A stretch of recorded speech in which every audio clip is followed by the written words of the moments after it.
Hello everyone, welcome back to my channel, or welcome to my channel if you're new here. My name is Samantha and I teach you how to make clothes. Today we're continuing our Halloween series. Last episode we did Black Swan and today we're doing Kylie Jenner's Fairy. In light of King Kylie's recent return to social media, we're going to be doing my absolute favorite Kylie Jenner costume of all time. I think it was 2019 she wore this, but it's absolutely beautiful.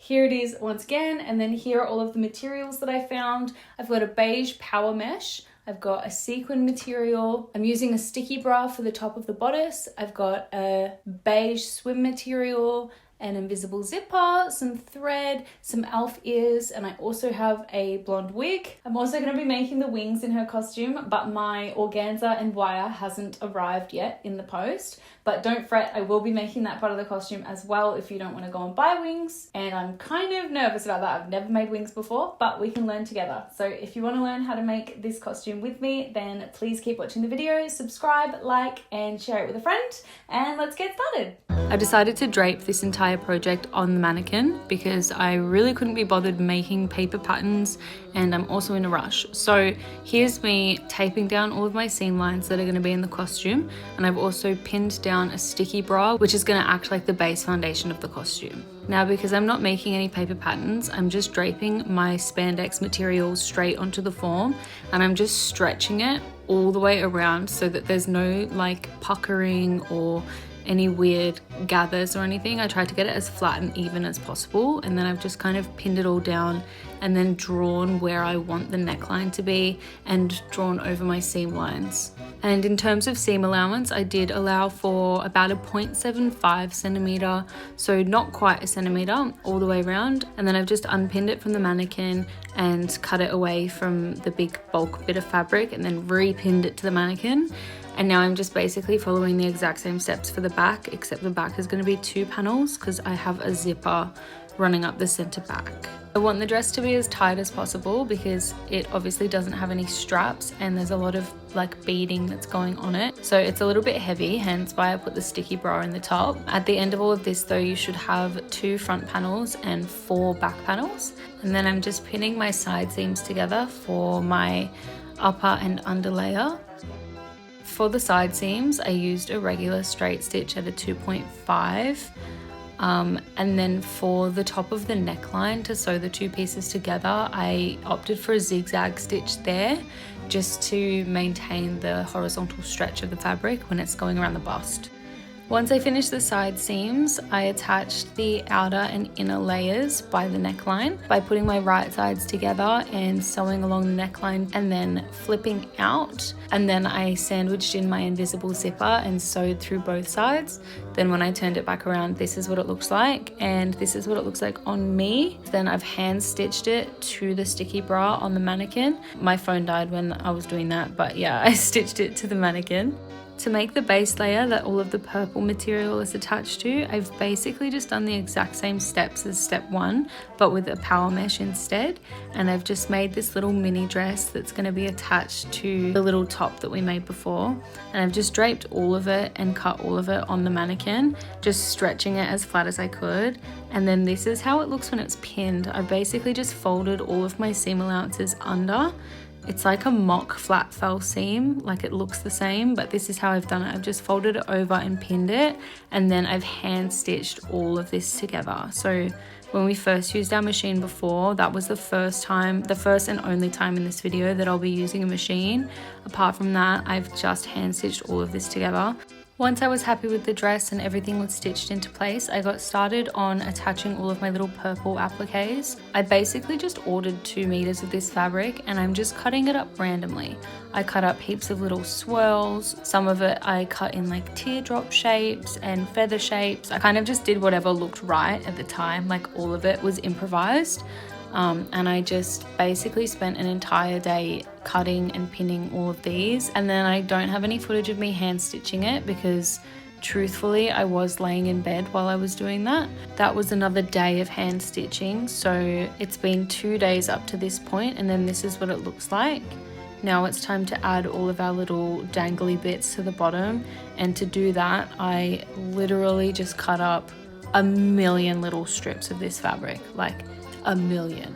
My game plan was I cut out like 40 centimeter ones, 20 centimeter ones, and 5 centimeter ones, like a roundabout, just a little guesstimation. But I just cut like a million of these strips and I just pinned them wherever I wanted them based on the photo that you can see in the background. I was just kind of using that as a guide, pinned all of them down. Oh my god, it must have been hundreds of them.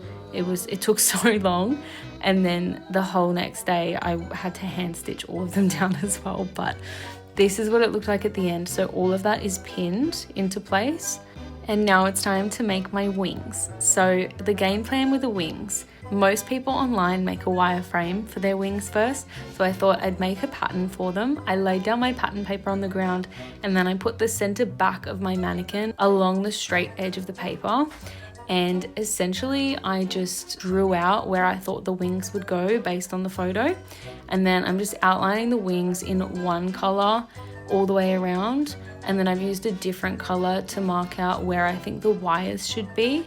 And this was just based on where the wires are in her photo. I basically just copied her wings entirely. And then I'm going to cut out this pattern and stick it to my cutting table, because we're going to use it as a guide to make our wings for the rest of the video, and we need it to make sure our wings are symmetrical. This is the first time I've ever attempted to make fairy wings. I've never looked into it at all, but the general consensus online was that it was pretty easy, and you just have to make a wireframe and then put some type of fabric or material over the top and glitter. And basically they always look good, so my hopes are high. I'm using 12 gauge wire because it was the only thing that they had left at Spotlight. If I was going to do this project again, I would recommend using something a little bit stronger. I did have to double over all of my wire, which took a lot of wire but was also really annoying because it made them a little bit more bulky than you would generally like. So next time I'll definitely use something stronger, and if you're going to try this, I suggest something a little bit stronger. But it did do the trick. I ended up using 4 rolls of the wire and 2 rolls of masking tape for this project. And as you can see, I have just been using our pattern as a guide of where I need to put all of my wires, and then I've taped them all in place. This is the point where I finished this one off camera first, just to make sure that it works before I showed you. That's why there's glitter everywhere. But basically the next step after you've made one of the frames is to put fabric glue all over the wires, and then I've just really gently laid down my fairy organza over the top, and then used fishing weights just to press that organza down to give it like this stained glass effect. Once that was dry, I've flipped it over and basically just done the exact same steps again. Glue all over the wires, and then very gently laid down my fairy organza on the top, making sure the threads are facing the same direction as the one that's already attached to the wires. I left it for about an hour to dry, and then I came back, flipped it over and lined up our wires with our pattern underneath. And then I've just basically outlined with a Sharpie on the organza where I'm going to cut, and I cut all the way around the wings, making sure it was symmetrical with the one that I had already done. And then there was no more need for this pattern on my table, but I'm definitely keeping it for next time because this was very, very fun.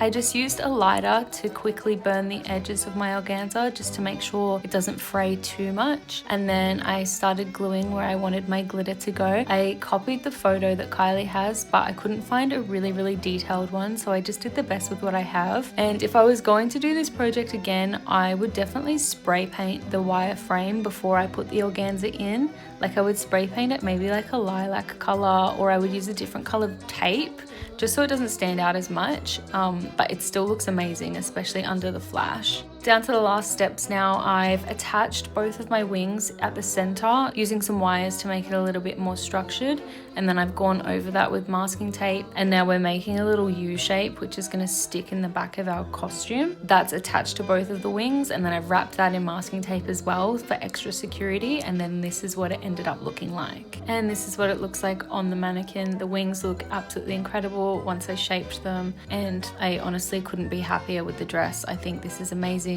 and I hope you do as well. I'm going to put in some footage of me wearing it, but apart from that, I hope you guys have a lovely Halloween. I hope you have a lovely night. Please subscribe and like this video, share it with a friend, and comment down below what you want me to make next.